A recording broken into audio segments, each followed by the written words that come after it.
A substitute teacher in Columbus, Ohio faces serious charges. Police say she tried to pay one of her students to shoot and kill her husband. This particular teacher was attempting to groom this young person into committing murder. Authorities say 44-year-old Stephanie Demetrius offered the teenager $2,000, allegedly paying a $250 down payment, texting the boy that her husband worked from home and providing times when their 4 kids wouldn't be there. But the alleged plot was foiled when the boy's mom saw details in his phone and called police. We're unsure of the specific reason as to why this teacher chose this particular student. This was a situation where the parent was able to capture things inside of this young person's phone to alert authorities. Investigators claim to have a recorded phone call where the would-be teenage hitman asks if the neighbors would hear the gunfire. Demetrius allegedly responding, "They don't care."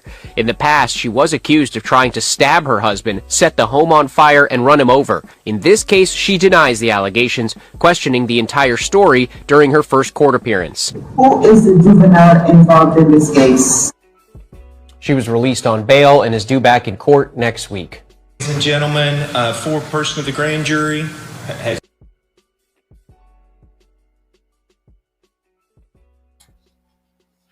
Welcome back. Happy Saturday. Welcome back to On the Shoulders of Giants on this Saturday. So, you know, we're talking Negro news. What's happening out here in the Negro world? The good, the bad, and the ugly. I am your host, Joseph Ward. And remember, if you don't like this video, then you ain't black. Hit that like button or you ain't black, right? Also comment, subscribe, and share so as many people as possible can see what we got going on over here on the Shoulders of Giants. And I want to thank everybody who is watching the videos, liking, comment, sharing, all of my subscribers, everybody who supports On the Shoulders of Giants. Thank you, thank you, thank you. And look, I need you all's help on my way to 100,000 subs. I need y'all help to get me to 100,000 subs. So please tell a friend to tell a friend to tell a friend to come on over to On the Shoulders of Giants and check out all the information that we got going on over here. So as you can see, we're dealing with starting off with some ugly. And actually today we got 3 uglies. And every story is surrounding someone being deleted. Crazily, right? So first story. An Ohio school staffer, a substitute teacher, is accused of trying to hire a student to take out her husband. So 44-year-old Stephanie Demetrius. The allegations, as they said in the video, she approached the student about taking out her husband. $2,000 is the total price for taking out her husband, and $250 down payment to take out her husband. And they say she tried to set the home on fire around her husband over 2 or 3 other times where she tried to take her husband out. And I hope he wasn't still with her, but it sounded like he's still with her, which is crazy. But now, of course, we don't know the whole story. We only know what we just learned about Stephanie Demetrius. We don't know the motive behind why she is trying to take her husband out. But it's a crazy story, nevertheless, that she would involve a minor, involve a high school student, and to try to take out her husband. And because whatever you and your husband got going on, that's between you and your husband. You shouldn't bring somebody else, especially a minor, into y'all's business. And see, that's that insanity. That's that Negro mindset, which is tailor-made for this Negro news, right? Because this Negro news is here showing you examples of the Negro mindset and why we have to do the work that we do. That's why we do the videos that we do throughout the week, to show how we are working to combat this Negro mindset, right? She's trying to take her husband out. She's involving minors. Multiple lives she's trying to ruin, including hers. Now, of course, we need more information on what's going on with Stephanie Demetrius and her husband. We definitely need more information are her attempts to take him out self-defense, or is she just crazy? Right? So we don't know. So we can't really jump to the conclusions on that. But what we do know is she's crazy and insane and irresponsible for involving a minor into her and her husband's foolishness. If y'all want to have y'all unhealthy relationship where you trying to take him out, cool. That's y'all business. But don't be involved in no young person. Because now you got this man caught up with the law and involved in this stuff, and he could possibly get some time. And you knock his life off track behind $2,000. $2,000. You offering this young man $2,000 to ruin his life. Don't think about that. She's offering this young man $2,000 to ruin his life. Hey, young man, I want to take my husband out. So let me give you a $250 down payment and $2,000. He should have looked at her with utter disgust. How dare you insult me and ask me to ruin my life behind $2,000? But that's why she went after a minor. She's too broke to hire a real hitman. So she tried to hire a minor.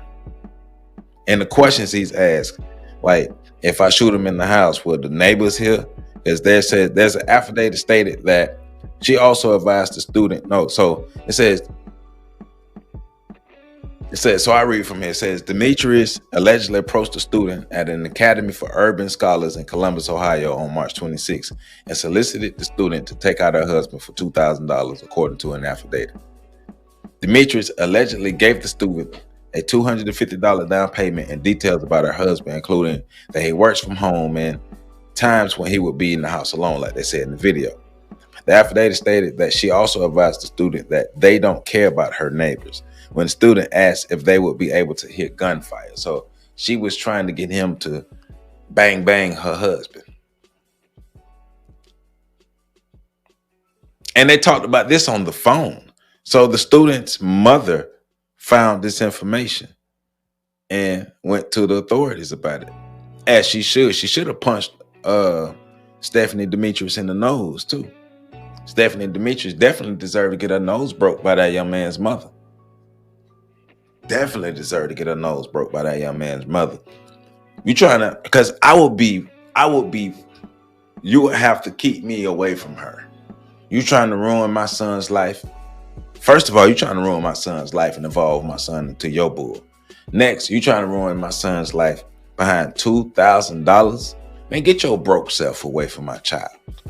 What's wrong with you? The insanity, the niggatry. Come on, man. What are we doing? But this is a result of a degenerate culture. This is what happened when we adopt the bad behaviors, and we stop disciplining our children. The bad behaviors are cute. Then when they get older, we make excuses for the bad behaviors. We create a culture of hatred amongst each other. We have a culture of individualism. This culture of black inferiority, of black self-hatred. We see each other as enemies. We see each other as easily to be taken out. Do black people care about black lives? Clearly, Stephanie Demetrius don't. She don't care about that young boy's life. She don't care about her husband's life, and she don't care about her life. How do you operate around somebody who don't care about their own life? We're not going to even think about building with that type of person. We're not building with somebody who doesn't care about their own life. Oh shoot, I'm hitting my mic. But we're not building with somebody who don't care about their own life. But the audacity and the gall to try to destroy that young man's life in the midst of trying to destroy your husband's life, or even just end your husband's life. Hop, poo. Stephanie Demetrius, hop, poo. So, speaking of disregard for black life, Let's move on to our next story. Stephanie Demetrius to piss me off. I should tell my auntie to run that fade with Stephanie Demetrius. I got an auntie who like to fight. Should ask my auntie to run that fade with Stephanie Demetrius because that just pissed me off. But anyway, talking about disregard for Black life. We have a story of a white husband who gets into a sticky situation with his Black wife, and now his life and her life will never be the same. Of the jury, has the jury reached a verdict? Yes, sir. All right. If you'll hand that verdict to my bailiff.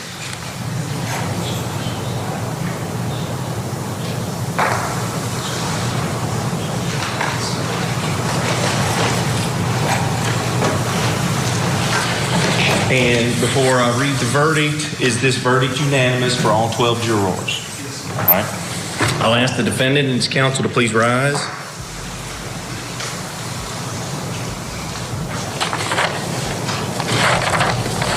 I want to caution everyone again, there will be no outburst. It's inappropriate for any parties, counsel, anyone else in the courtroom to react in any way to the verdict. So I'm looking back on page 11. We, the jury, find the defendant guilty of first-degree manslaughter under instruction number 6, signed by the foreperson. Again, let me ask you, foreperson, did I read that correctly, and is that all 12 jurors agree with that verdict? All right. You may please be seated. Counsel, if anyone would like to review the verdict form and or poll the jury from either counsel? No, sir. No, Your Honor. Anyone? All right, if you all would approach.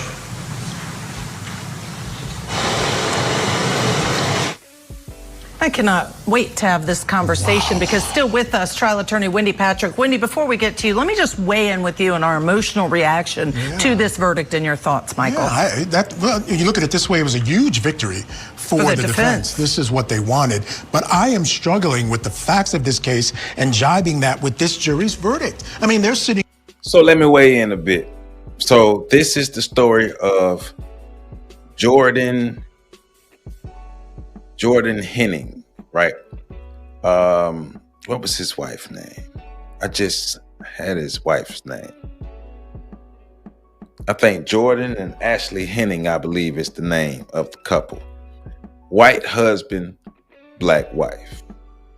And the wife ends up shot to death. Jordan Henning is the husband and Ashley Henning is the wife. And Jordan has just received the verdict of manslaughter for executing his Black wife. Now, we are going to see the surveillance footage that led to Jordan taking out Ashley.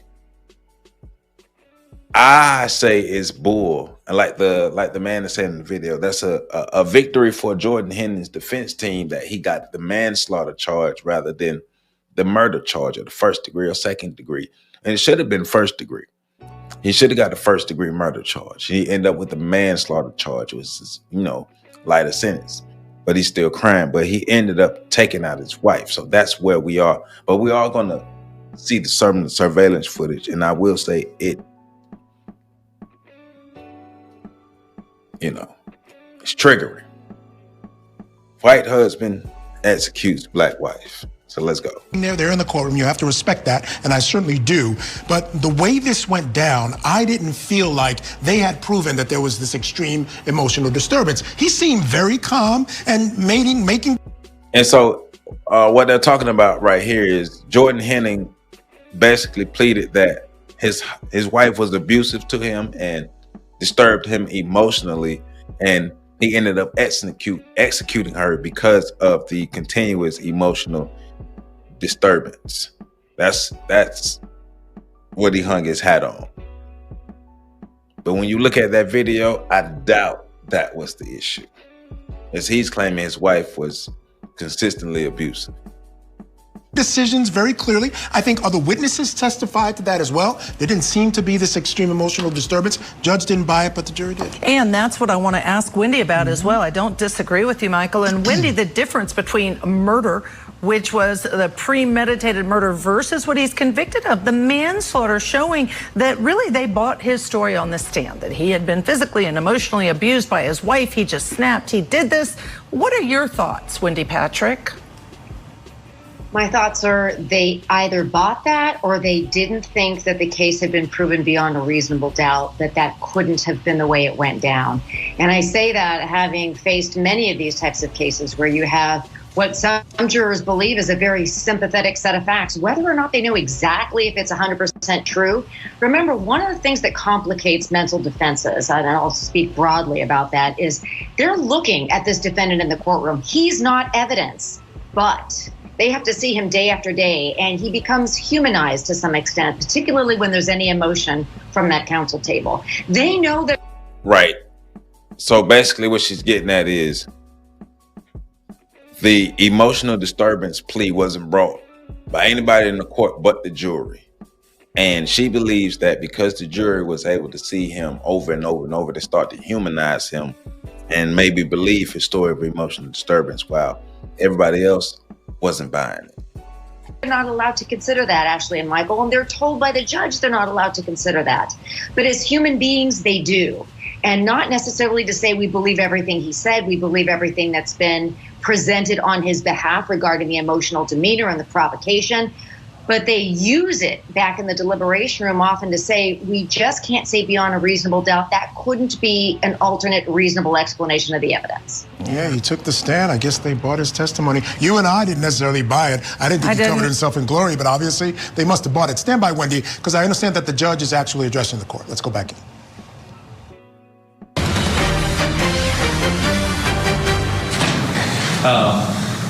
Ladies and gentlemen of the jury, in the Commonwealth of Kentucky, we would go right to the sentencing phase of the trial, okay? I've had that discussion with the attorneys concerning witnesses that they would put on. Now, what I mean about that is we have what's called truth in sentencing. Part of that truth in sentencing is understanding, first from the Commonwealth, it's a mini trial. Commonwealth can do an opening, they don't have to.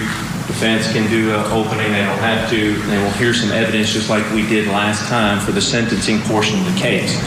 Truth in sentencing means most likely from the Commonwealth you will hear from a probation and parole officer that will tell you the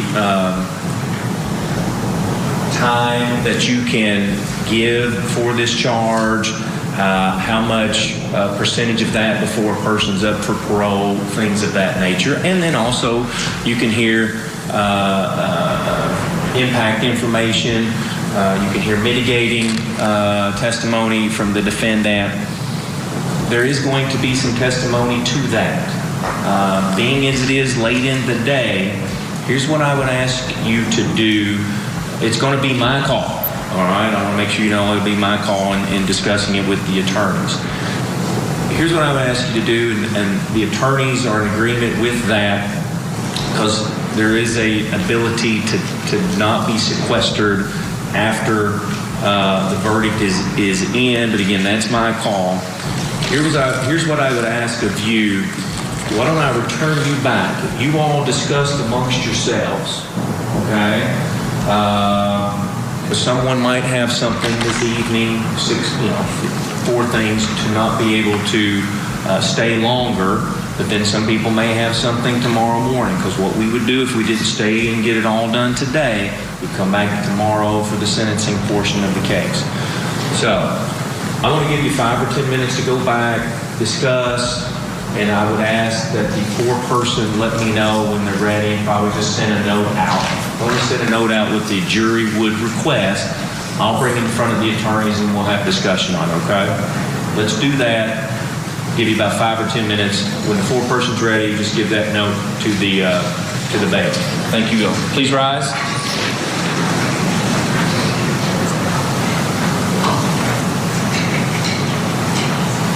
Okay, so you heard the judge there essentially telling this court down in Kentucky they usually would go right into the sentencing phase.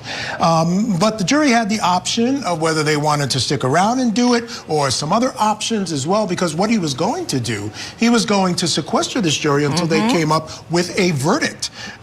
So the question is, will they be sequestered if they start tomorrow? Do they want to continue on with it today? So they'll come back with their decision in just a bit. But let's bring back in our guest still with us, trial attorney Wendy Patrick. So we side-eyeing the jury hard. The jury get hard side-eyes for their ruling, for the verdict. When you see the video, I'm just saying, when you see the video gonna come up. We watching it. And when it happens, you're going to see the jury getting really side-eyed, and it seemed like they don't really know. Patrick, and Wendy, what's interesting about this, I thought one of the biggest hurdles. Try to move a little. Okay, here we go. So we about to move into the footage, into the home. Trigger warning, trigger warning, trigger warning. Center of this case, the shooting of this victim, Ashley Henning.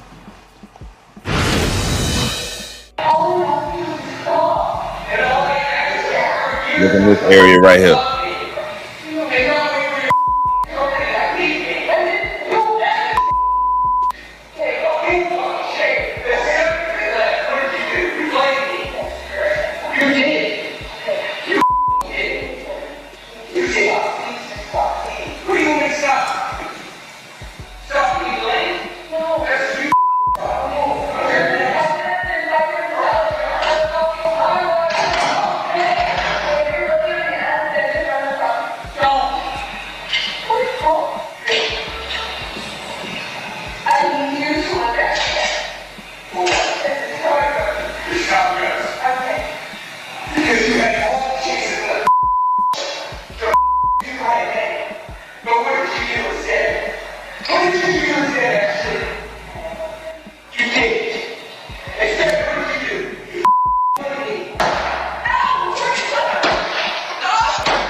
So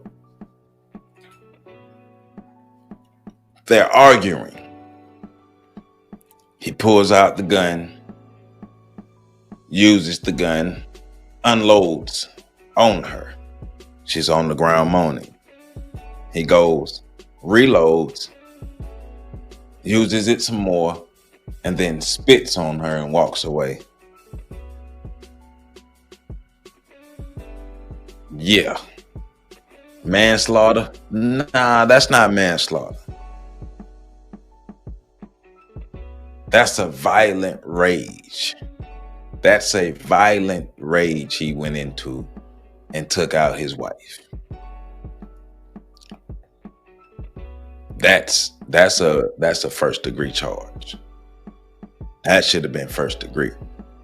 He got off lighter by getting the manslaughter, but that should have been first degree. And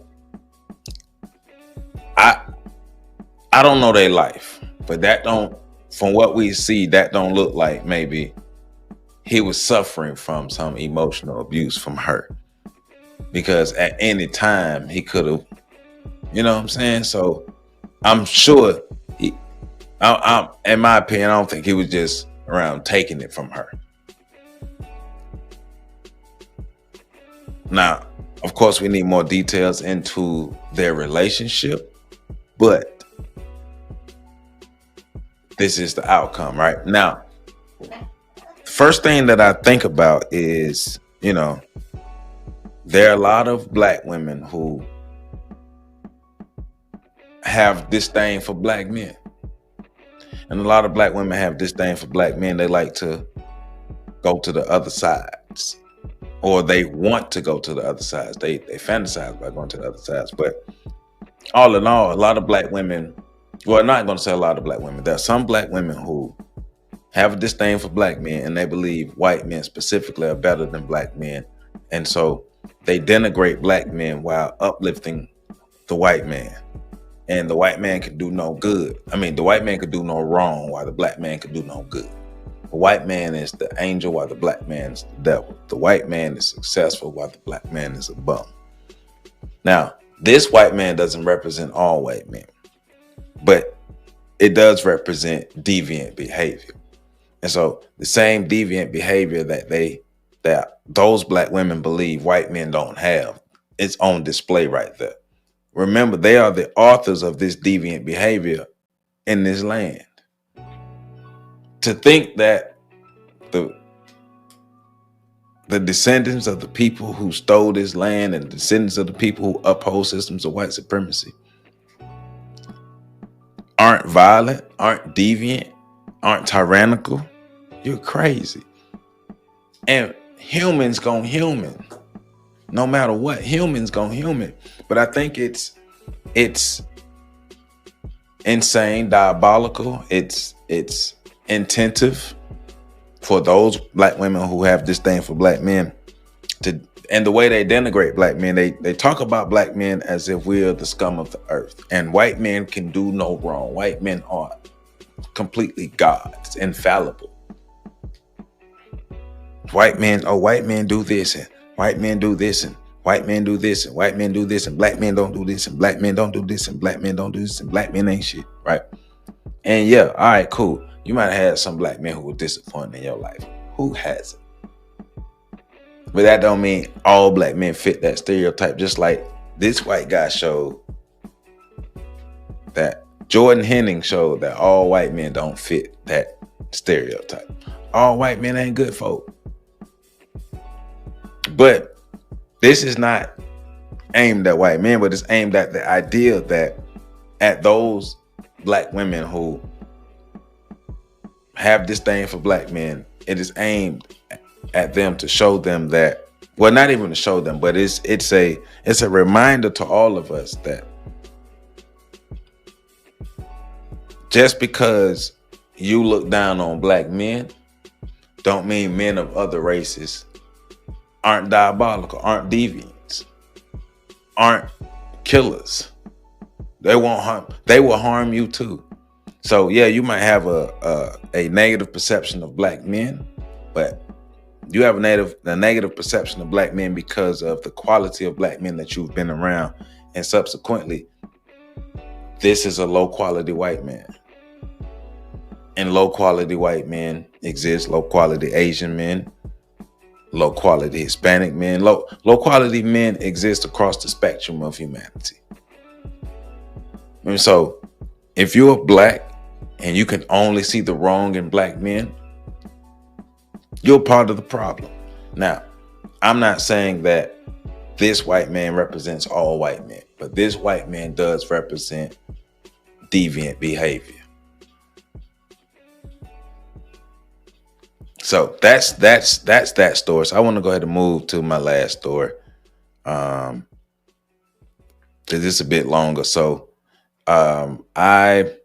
it's the story of Carmelo Anthony. And I'm gonna let this play a little bit. Element of whether you want to call it disgust. Let me get us there. I'm having a hard time with it, but again, the jury has decided. We also are waiting to hear, and we're going to take a quick break while we wait, what the jury decides to do about sentencing. Will they begin today or tomorrow? Stay tuned. We'll get you back inside after a break. Okay. So, Carmelo Anthony, and I'm not talking about the NBA legend.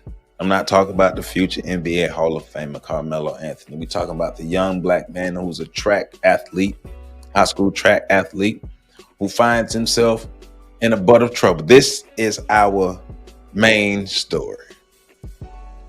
Carmelo Anthony finds himself in a lot of trouble after stabbing a young white student, Austin Metcalf, in the heart at a track meet.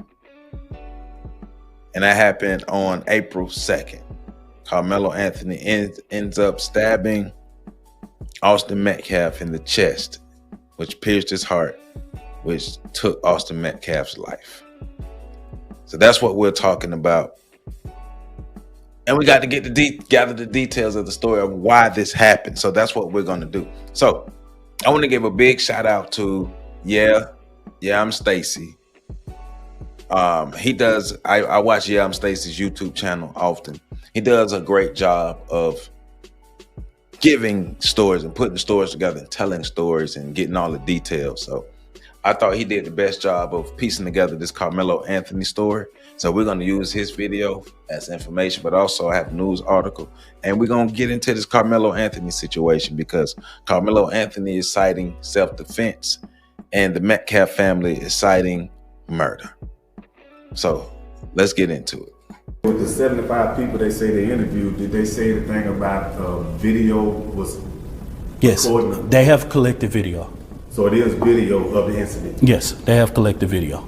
It is crazy that America tells us to accept the self-defense claim of George Zimmerman, Kyle Rittenhouse, and so many other people. But when the shoe is on the other foot, that claim is absurd.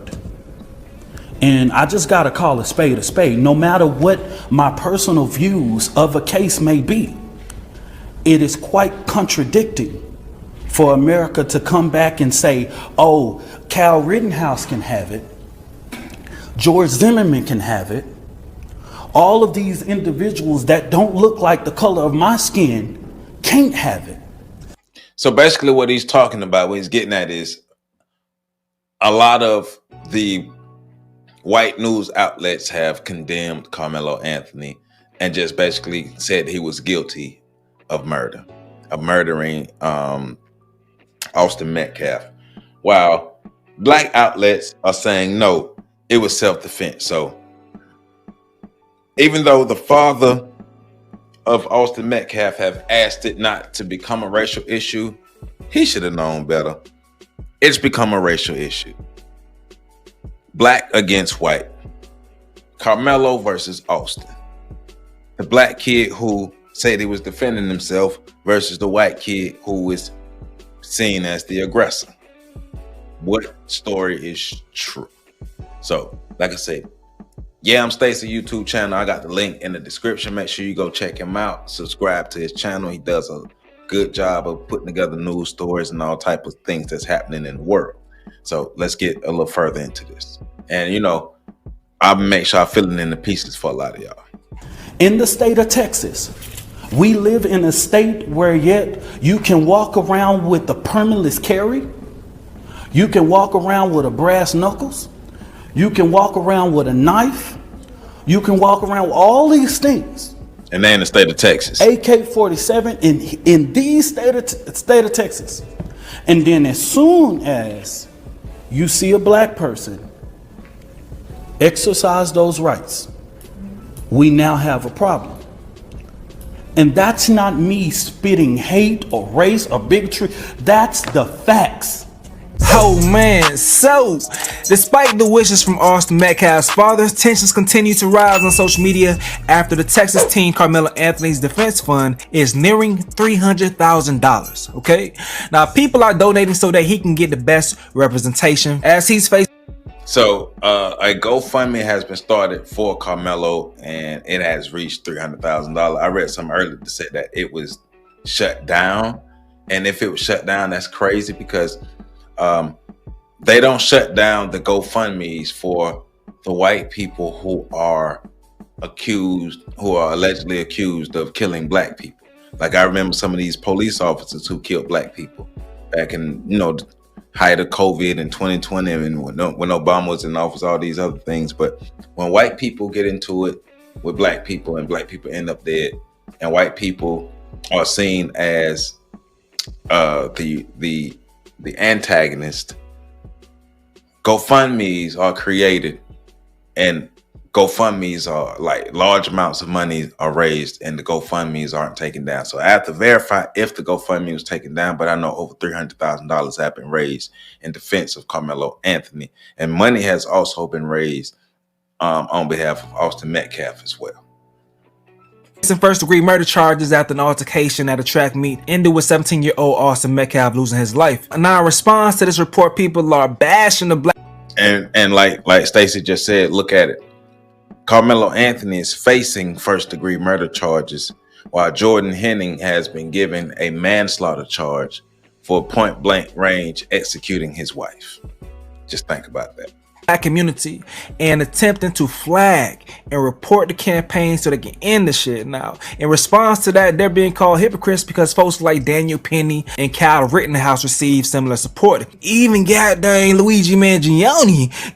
If Daniel Penny got off on self-defense, and when you listen to the stories, if Daniel Penny got off on self-defense, Carmelo Anthony should be able to get off on self-defense. We ain't forgot about what happened with Daniel Penny. Got the same love, and we all know that he killed the healthcare dude in cold blood. So this is crazy. Now, what you heard at the beginning of the video was a representative from the Next Generation organization that's representing the Carmelo Anthony family. All right, now the homie comes and debunks several things, such as whether Carmelo and the Metcalf brothers knew each other before the incident, and he also said that there is videos that the police officers have of the altercation. All right, hold on tight to that. Let's get to these scenes first, and we'll get to that interview. So as of now, this is where the fund stands for Carmelo Anthony. $300,000 goal, and is at $246,000 and rapidly growing. Okay, it's going crazy. Every single minute people are showing support to the young man for a situation, and it's interesting seeing the reaction, especially with what we've seen before. Now, this whole thing from the black community is a response. People that are shaming the black community cannot be upset because they're just doing what they've seen done before. Yeah, if you are a white person and you're shaming the black community for raising money for Carmelo Anthony, you definitely are hypocritical, especially if you were not out shaming white people for raising money for white people who were accused of murdering, especially black people, and who were literally guilty of it, and money was still raised for them. And if there was no outrage by you for white people raising money, there should be no outrage from you for black people raising money for Carmelo Anthony. Because basically black people are literally doing what they see white people doing. Literally. No situation is exactly the same, none. But still in a situation where they thought that people were obviously going to be found guilty for what they've done, such as Kyle Rittenhouse or Daniel Penny. They see, oh, even if you do kill someone, if you have an argument for self-defense, it's a possibility that you can get off. So seeing that, in response, people are saying it is a possibility that he can get off if he has good representation. Now, and also with those people having their own campaigns funded for their defenses, Carmelo Anthony supporters are following the same trend, the same process, and starting their Give, Sing, Go campaigns to help his defense. But nevertheless, you have someone like this right here that's trying to take down the campaign. She's trying to claim fraud and file all she can to stop this shit. And this is after them stopping plenty of GoFundMe campaigns. Now, GoFundMe does have strict rules to stop any type of support for anyone's defense in any case such as this one right here. This one right here, you cannot use GoFundMe, okay? But Give, Sing, Go, we've seen people use this to gather money for someone's defense before. Right. Don't change it up now. You got dudes like Buddy right here going on. Damn, what the hell is wrong with them? Stay strong, young man. Allah is with you. I don't know who he is, though. What do you mean he's with you? Whoever he is, he could jump off a bridge. We don't care who he is. I mean, they're literally being hypocritical. But black people should already expect this. And if they shut down the GoFundMe, find an alternative means of getting that money to Carmelo. That's it. This dude is going through the donations and reading them and chastising. Don't let these people stop you. Stop everybody who want to support Carmelo. Don't let these people stop you from supporting Carmelo. If they want to shut down the GoFundMe, there are other ways to get money to Carmelo. Think outside the box. Be proactive. Don't let these people stop nothing. Because we already know that they're going to switch up on us. We already know we play by a different set of rules. We already know that. So we got to move smarter. On on his platform. This is crazy, all right? This dude right here says black people will raise money for murderers, while just ignoring the situation in the past that I just explained before. George Zimmerman raised just over $200K online, lawyers say. We seen Luigi's situation on camera. That man almost at $1 million, boy. Daniel Penny, $3.3 million. And don't forget the Golden Child Rittenhouse. He got some good bread, you know, in support for him. It was crazy support, bro. The least folks could do is just mind their business, as people are trying to make sure the kid has representation. That's his right. And you guys have done it in other situations. You guys have been seen supporting it in other circumstances when a kid doesn't look like me. The same guy Jay Shear showing love to Rittenhouse. I don't know, man. Maybe they're just surprised that black folks could come together and organize and pool their money for a simple cause. Of course they are. Of course. So black folk working together.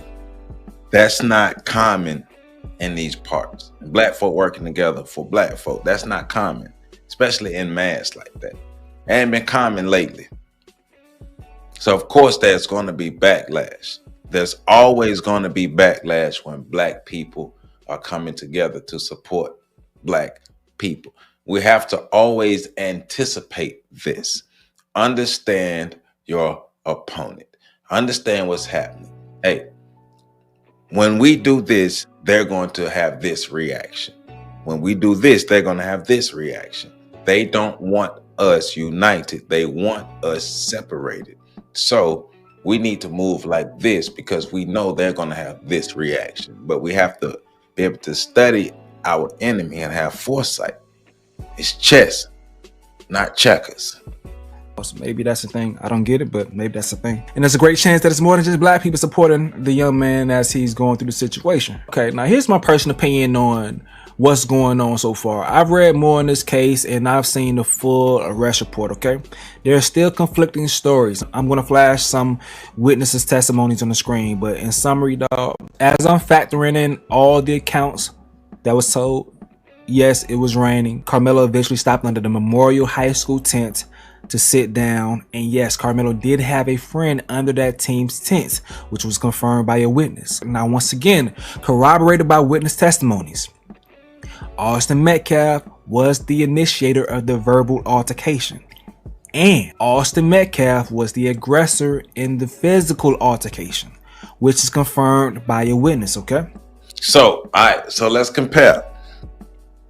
Jordan Neely was seen as the aggressor in the case with Daniel Penny. And Daniel Penny, remember, Jordan Neely was the man with mental health issues on the New York subway train who was going through a mental health episode on the train, and they say he was yelling out obscenities and yelling out threats and everything. And Daniel Penny, fearing for the safety of others, grabbed him from the back, put him in a chokehold and choked him out.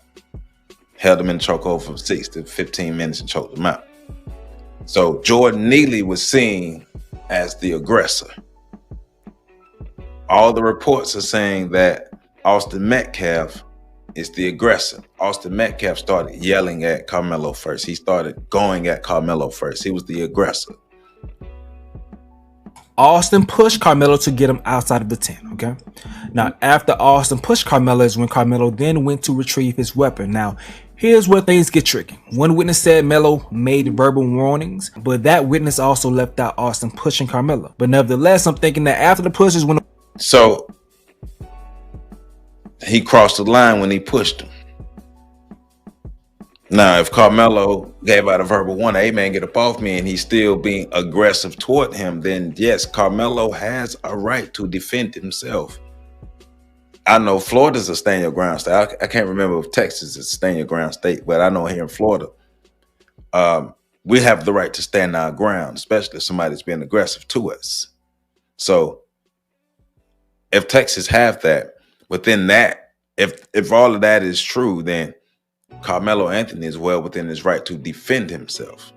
Now, of course, people don't like the way he defended himself, but he's well within his right to defend himself. The warnings from Carmelo started to begin. That's me speculating because it was at this point that Carmelo finally retrieved the knife. Now, Austin once again attempted to engage with Carmelo, and that's when he was stabbed in the chest. And I personally wish he didn't stab him. I wish he would have just smacked fire out of Austin for pushing him. That's what I would have wanted to happen. I mean, I hear you, Stacy, but that's some new age stuff, y'all young folk, y'all young folk. It comes a time and a place where you got to defend yourself and you got to stand your ground. And how you defend yourself is how you defend yourself. Now, I'm not advocating for murder. I'm not advocating for people taking people out. I'm a peaceful person, I don't mess with nobody. But how you defend yourself is how you defend yourself. How you choose to defend yourself in a specific situation is how you defend yourself. Him slapping Austin Metcalf might not. I mean, he was outnumbered. There was Austin Metcalf, his brother, and other people. That might have led to a worse situation for him. How he defended himself was how he defended himself. And Austin Metcalf, if all of that information is true, is in the wrong for being the aggressor. Leave people alone and keep your hands to yourself. It's not that difficult. It's not. But another perspective is that Carmelo is under another team's tent, and although he does have a friend there, he is outnumbered, so he may be in fear of getting jumped. I'm just saying. Outnumbered, they're being aggressive. He has to defend himself. After throwing hands with Austin, and Austin's twin already admitted that he was also talking trash to Carmelo. So Carmelo honestly was well within his rights to defend himself, but to what degree? That's the big thing here. That's what the jury and the judge has to decide on. But to what degree was he within his? The same degree that Jordan Neely went to defend the subway passengers. I mean, the same degree that Daniel Penny went to defend the subway passengers against Jordan Neely. The same degree that Daniel Penny went to. The same degree that these white people go to. The same degree. That's the same degree. It's the same thing. The Daniel Penny situation is more egregious than this one. It's more egregious than this one. This one is like, hey, you got this group of guys coming up to you, being aggressive to you, yelling at you, and then putting their hands on you, and you use a weapon to defend yourself. Keep your hands to yourself. Now, at the same time, Stacey is right. Now Carmelo does have to, because of his actions, because of the way he chose to defend himself, he's in the situation that he's in. But hopefully he has good defense. Because if all that information is true, then he was defending himself, right? But he has to understand that the way he defended himself has him where he is. But if he would have defended himself any other way, would he have gotten beat up? Would he have gotten jumped? Would he have gotten hurt? That's the question. Rights to defend himself. None of the stuff matters about the tanning shed, whether he was able to sit there or not. He was within his rights to be whatever he wanted to be. He was chilling with his friends, and this is not far-fetched at all at a track meet for someone to go another person's tent for a good second, say hi, vibe for a second, and then move and roll out. This whole entire argument was started by some petty ass shit that was 100% avoidable. So once again, what this all is going to boil down to is whether the jury believes Carmelo escalated things too far with the knife. All right. Now, in regards to the human aspect of things, God rest Austin's soul, but bro, you're pushing the dude. Then he goes into his backpack and dares you to touch him. Bruh, he obviously just grabbed a weapon. The moment anybody goes into a backpack, a trunk. So Austin was being the antagonist. They talk about antagonizing in the story where the lady punched the lady in the face in Brooklyn. You're putting your hands on people after they're telling you not to put their hands on them. You're still putting your hands on that young man. You was beyond the boundaries of that man.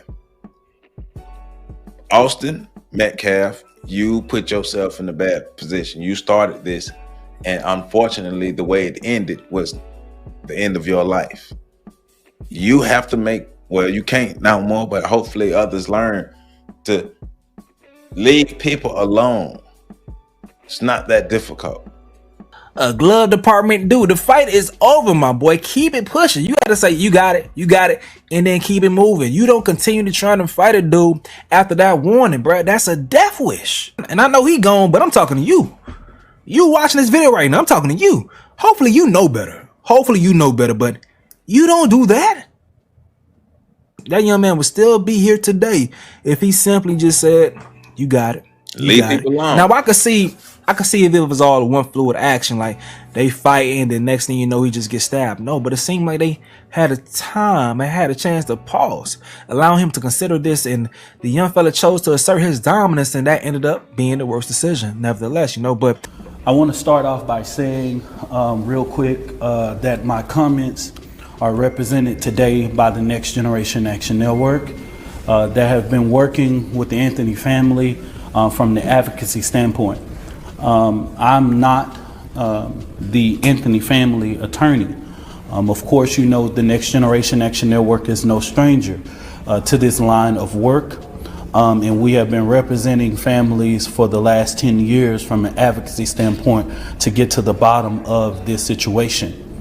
The Next Generation Action Network, since the past week, have gotten thousands of calls regarding this situation, and making sure that our organization was involved in this situation because of the growing tension of racism and bigotry involving with the case. And a lot of that is coming from the media and the people who support the Metcalf side, the people who support the Anthony side.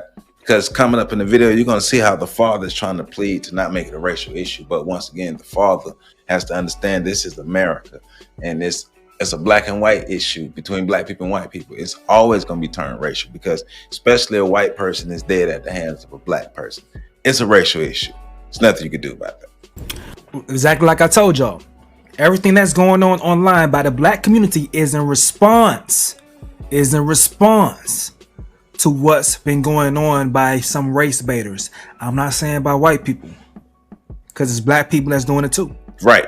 But it's a response to race baiters that then begin to demean Carmelo and then use this as an overarching reason to shame. Right, because they're basically painting Carmelo as some thug who goes around wielding a knife to take people's lives, when the details are clearly showing that Carmelo was defending himself. But of course, once again, it's a black person who has taken out a white person. Black people and black culture, quote unquote. The Anthony family cannot leave their home because of the growing threats towards their safety. Their personal address has been exposed. They have received graphic and racist threats. They are being targeted with violence, and simply because their child is in the center of this tragedy. Our heart goes out to the family of Austin Metcalf, but we do not erase the right of the Anthony family to be protected and heard and treated with dignity. That's what this is America, and they are in Texas. Not much has changed in the hearts of people in America. Have we had progress? Yes. Are we might not, I don't even know what the percentages are, but we know all white people ain't racist. We know that.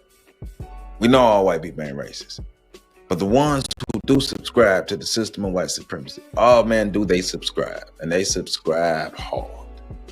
why today we spoke with the Frisco Police Department leadership to demand answers. Today in this meeting, we talked about and was able to give them graphic images of what this family has had to deal with for the last couple of days. It is sad. We have saw the police chief, a statement being sent out by the police chief that was false. We have saw a false autopsy report that was false. we have to caution the community to say, hey, we cannot trust everything that is online. The disinformation that is going online is hurting this case, and it has to stop. It has to stop, y'all. As we know it right now, Austin Metcalf and Carmelo Anthony did not know each other. They did not know each other. Let's stop it. They were not at a party together. Let's stop the lies regarding this situation. So that is in response to the story that I never reported on, but I heard it. So you guys may be wondering why I never said anything about the past bullying altercation between them two. I never seen anything to confirm that. So this right here is in reaction to that. And that was coming from black people that were pushing the narrative that there were bullies before, and that's the reason why I was smoke when they see them today. I didn't feel comfortable sharing that, and that's why I used discretion and did not report on it. So people that may think, let me not do this, because I did see a lot of people that was in my comment section saying that thank you for being as fair as possible, even though I have my opinion, but being as fair as possible while covering the situation. So that was something that was going on online. It wasn't true. Well, good thing I'm not a journalist and I don't have to be fair, and I can give my opinion. And I believe that a black man in America has a right to defend himself. We also know that both Austin Metcalf, the twin brothers, were on. My dog can't say Metcalf to save his life. It's Metcalf, brother. Metcalf. Metcalf. That calf is killing him. Metcalf. That calf is killing him. Metcalf, my brother. The roster that day to be at that track meet. We also know that Carmelo Anthony was on the roster that day to be at that track meet. So that goes towards the narrative about Carmelo Anthony skipping. Someone just told me probably like an hour ago when asked me about this case, oh, I heard he was skipping. That's not true. That's not true. We know they both arrived, all of them arrived to this facility via the transportation of Frisco ISD. The lies has to stop, y'all. Far as the legal strategy, I'm not talking about that today because that's not. So I want to skip ahead to when the Metcalf brother is telling his side of things. And they're like two stories if I didn't pass it. That's what I want to get to, because I believe this is the video where he showed one of the Metcalf brothers talking about what happened and, giving the point of view. And he talked about how there were two different stories. He basically showed how the Metcalf brother gave two different stories. There is a family. Thank you. This situation didn't go viral until right-wing race baiters started to demean Carmelo Anthony's character and use it to push a narrative about blacks. Speaking about how our IQs are low and how violent we are, low impulse control and all this shit like that. All this irrelevant bullshit about black culture being the issue. By the way, where's the national coverage for situations like the Gilbert Goons, a gang of white kids that's been terrorizing Arizona for years, beating white kids to death? What culture is that, though? Is that white culture? Or is that clearly some degenerates that should not be associated with the entire race? We're in America, right? Clearly there's an issue with racism here, but is that white culture? Or is that an issue with a certain group of white people? Bet. Okay. So now, why do some of you guys so conveniently lose that ability to distinguish the difference when it comes to my people? Oh, we know why. And then you have... We know why they don't have to distinguish. When you are part of the power group, you don't have to distinguish. you can label. At the bootlicking coons like Jason Whitlock, let me show y'all how this nigga covering the situation. This white chocolate muncher, and I ain't talking about actual chocolate, I'm talking about shit. You eat white shit, okay? This white chocolate muncher right here is covering the situation using the same rhetoric. The same rhetoric. Everybody's sick of it, especially Kanye West fan. But you not even trying to racial. It may not be in this video, but there was try again. This is crazy. This is crazy, bro. One video I was watching from him. A lot of infighting is going. Basically, one video I watched from him, he basically showed to how the Metcalf brother gave two different stories about the account of what happened that day under the tent, as they demonized Carmelo Anthony, making it seem like he was just skipping and coming around and being under the tent, and that led to this altercation that led to the stabbing of Austin Metcalf. And I hope all fares well for Carmelo Anthony, because from all the information that's presented, it seems like Carmelo was defending himself. And you know, here we're gonna call a spade a spade. If you're wrong, you're wrong. Just like in the first video, where the black lady is trying to get the young black student to take out her husband. So, you got a substitute teacher trying to take out her husband. Have a white husband who took out his black wife, and a track meet was happening. A black student a white student was being aggressive toward the black student. The black student gave him several warnings. The white student didn't heed the warnings, and the black student ended up stabbing the white student in the chest, and the white student lost his life. Negro News Network, man. This is what's happening out here in the world. This is really what's happening out here in the world.